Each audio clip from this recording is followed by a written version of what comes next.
So the objectives of today's lesson are number one, we will look into the definition of price elasticity of supply, and then we will look into different types and coefficients of price elasticity of supply, and then we will make graphs for each, and we will also look into the factors that affect price elasticity of supply, and the last thing is calculation of price elasticity of supply.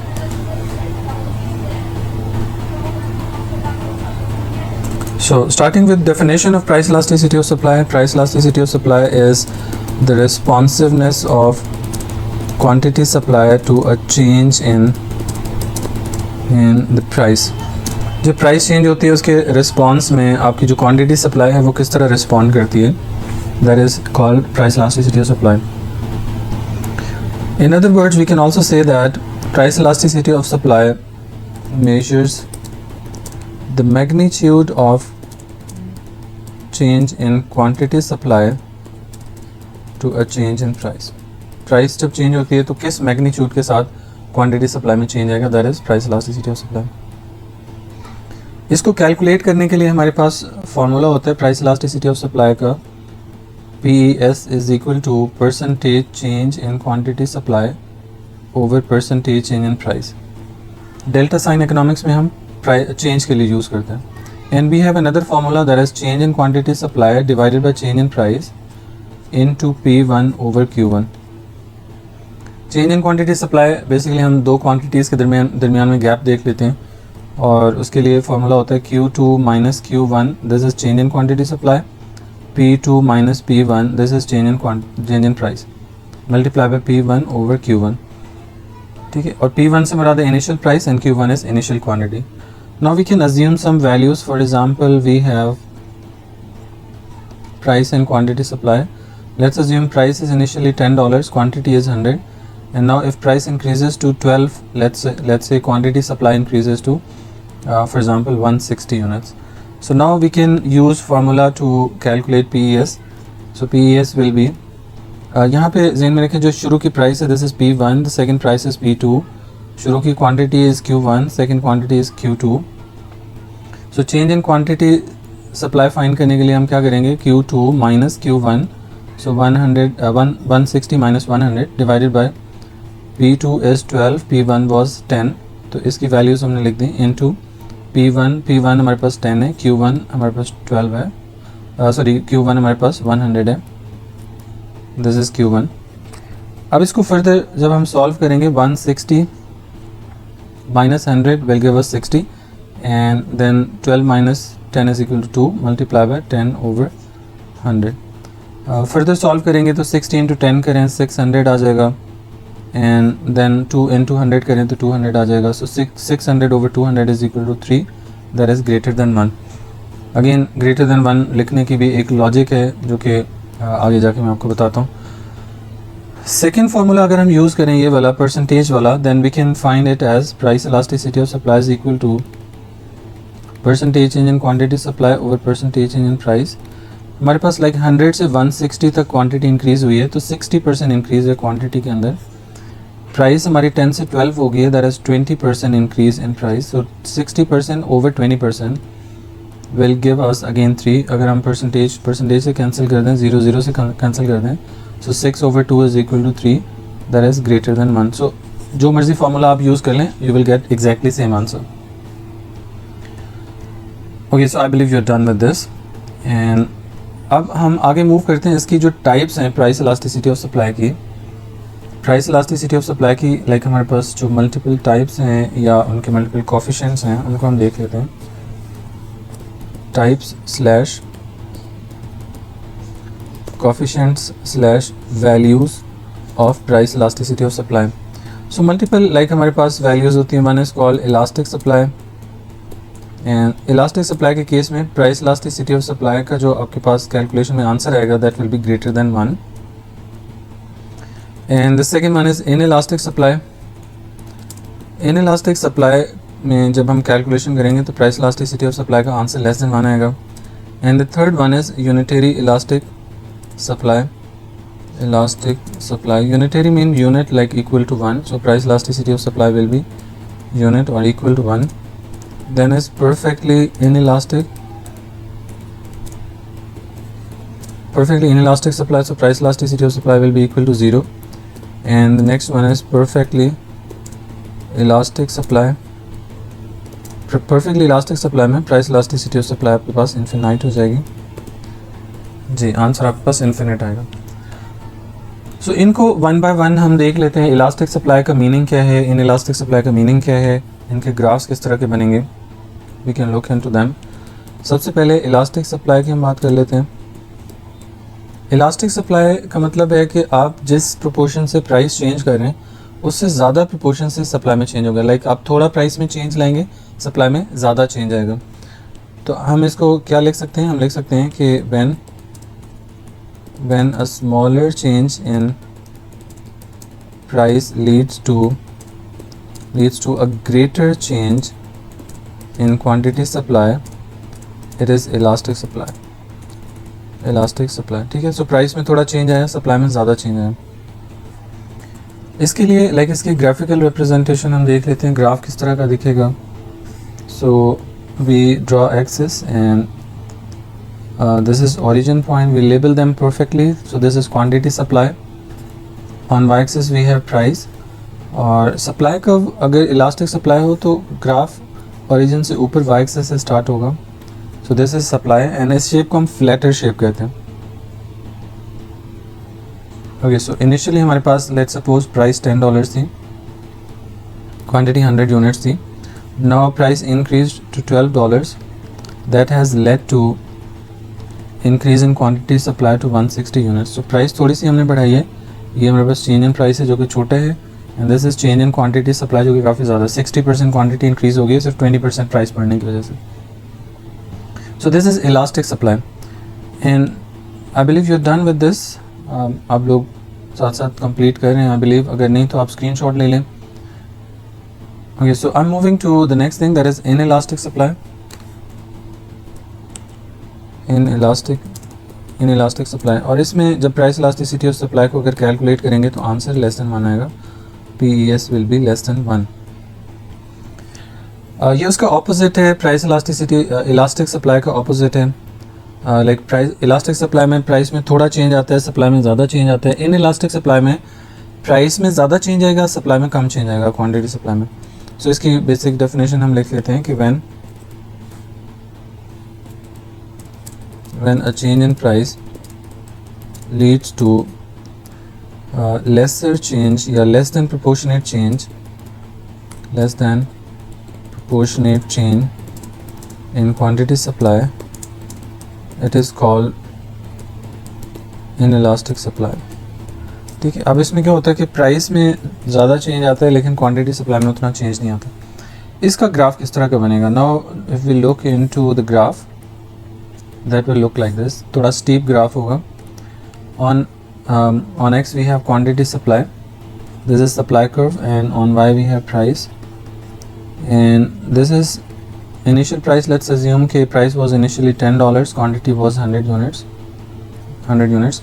अब हम अगर price को increase कर देते हैं, let's say कि हम 10 से $20 प्राइस कर देते हैं, लेकिन क्वांटिटी सप्लाई में थोड़ा सा चेंज आता है। कितना चेंज आता है, 100 से 110 हो जाती है। सो चेंज इन क्वांटिटी सिर्फ 10% क्वांटिटी सप्लाई इंक्रीज़ हुई है, लेकिन प्राइस में 100% चेंज आया। सो प्राइस ज़्यादा रेट के साथ चेंज हो रही है, क्वांटिटी सप्लाई में चेंज कम आ रहा है। This is inelastic supply. And then moving to the unitary elastic supply.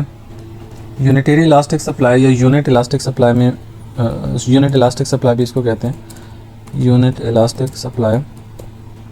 इसमें क्या होता है कि when a change in price leads to an equal proportionate change in quantity supply, it is unit elastic supply। कि same proportion से like change आता है, proportionate change होता है। इसका जब ग्राफ बनाएंगे that will look like this. अगर ग्राफ इलास्टिक हो तो y एक्सिस से ऐसे स्टार्ट होता है इस तरह से, अगर इनइलास्टिक हो तो एक्स एक्सेस से होता है, स्टीप बनता है, लेकिन यूनिटरी हो तो ओरिजिन पॉइंट से स्टार्ट होगा. So this is origin point and on X we have quantity supply, this is supply curve, and on Y we have price. इसमें जो प्राइस और क्वांटिटी का चेंज होता है वो इक्वल प्रोपोर्शनेट चेंज होता है. And the next elasticity is like perfectly inelastic supply. और अगर हम परफेक्टली इनइलास्टिक सप्लाई को डिफ़ाइन करें, परफेक्टली इनइलास्टिक सप्लाई को डिफ़ाइन करें तो इसमें लाइक परफेक्टली इनइलास्टिक सप्लाई को हम फिक्स सप्लाई भी कहते हैं, फिक्स्ड सप्लाई. लाइक इसमें क्वांटिटी सप्लाई में कोई चेंज नहीं आता, क्वांटिटी सप्लाई फिक्स्ड रहती है, रिजिड रहती है. So the definition will be when a change in price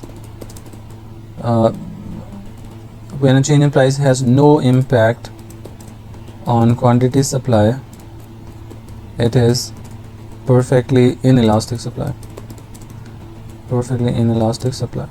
ठीक है. सो इसमें लाइक प्राइस चेंज होने से क्वांटिटी सप्लाई में कोई चेंज नहीं आएगा. और इसका जब ग्राफ हम ड्रॉ करेंगे that will look like this.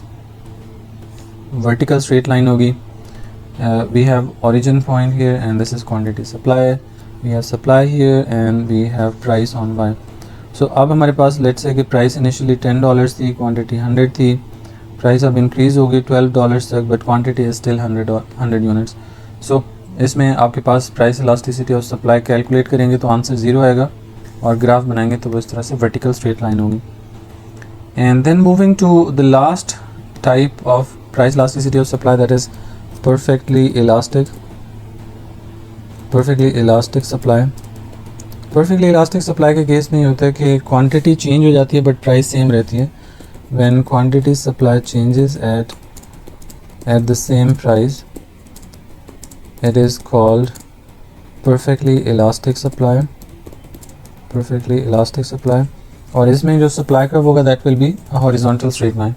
ठीक है. उसका ग्राफ जब हम बनाएंगे तो that will be horizontal straight line. किस तरह का होगा इसको हम देख लेते हैं. लाइक हमारे पास इनिशियल जो एक्सेस हमने ड्रॉ किए, so this is supply curve like this, and this is origin point and we have quantity supply on X. This will be supply curve and this is price. अच्छा, ये curve से मुराद economics में बस graph होता है. ये straight lines हों, horizontal हों, वर्टिकल लाइंस हों, जो मर्जी, बस ग्राफ को हम इकोनॉमिक्स में कर्व का नाम देते हैं. सो इसमें प्राइस इलास्टिसिटी और सप्लाई इन्फिनिट हो जाएगी. And the next thing we are going to do is factors that affect price elasticity of supply. Okay, so factors that affect price elasticity of supply. Let's have a look on them. Factors that affect price elasticity of supply is the next thing we are going to do. कब supply elastic होगी, कब inelastic होगी, वो इन factors पे depend करता है. Factors that affect price elasticity of supply.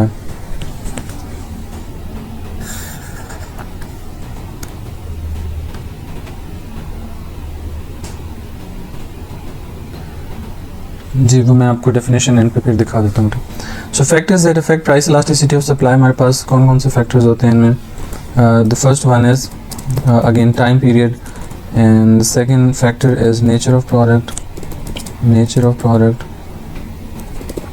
and the third one is next हमारे पास availability of stocks, and the fourth factor is reserve capacity in production plant. ये 4 factors हैं जो प्राइस इलास्टिसिटी ऑफ सप्लाई को affect करेंगे. इनको हम one by one देख लेते हैं. टाइम पीरियड हमारे पास लाइक 2 तरह के टाइम्स होते हैं, शॉर्ट और लॉन्ग टाइम. अगर आपको किसी प्रोडक्ट को बनाने के लिए शॉर्ट टाइम चाहिए तो सप्लाई आपकी इलास्टिक हो जाएगी. Like if a product takes short time to produce,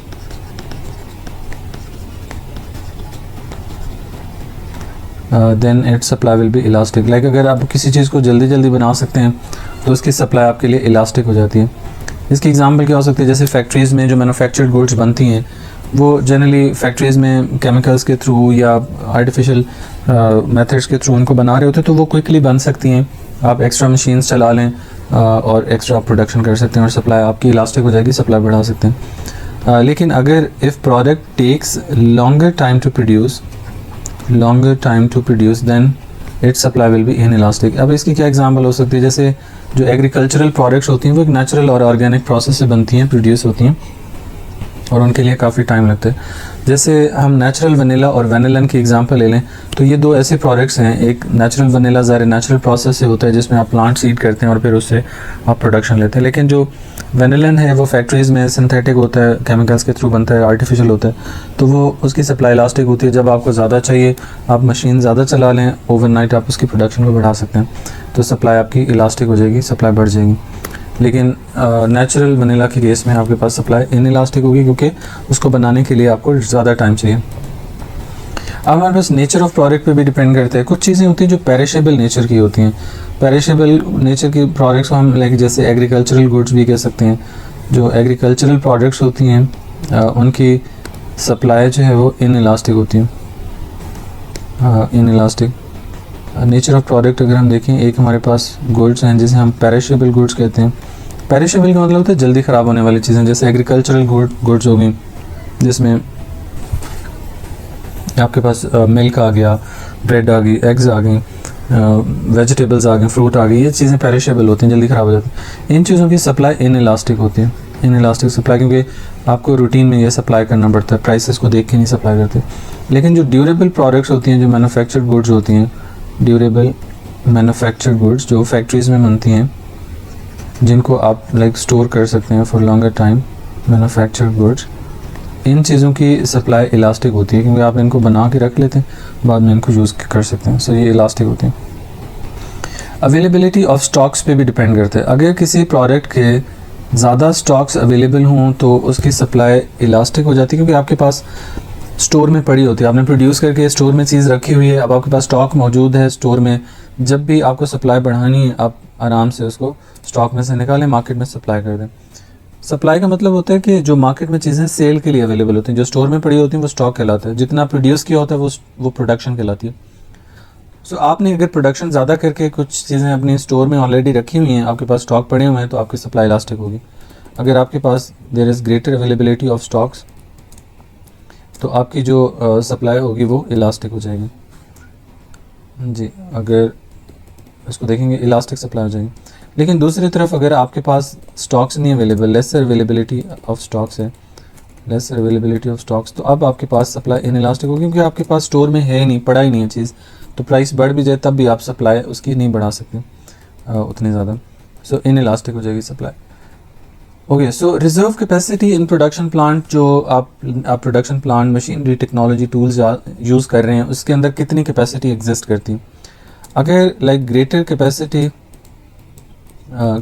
exist then उसकी सप्लाई क्या होगी, इलास्टिक सप्लाई हो जाएगी, क्योंकि आपके प्रोडक्शन प्लांट को फर्दर यूज़ किया जा सकता है सप्लाई बढ़ाने के लिए, तो आपकी सप्लाई इलास्टिक होगी।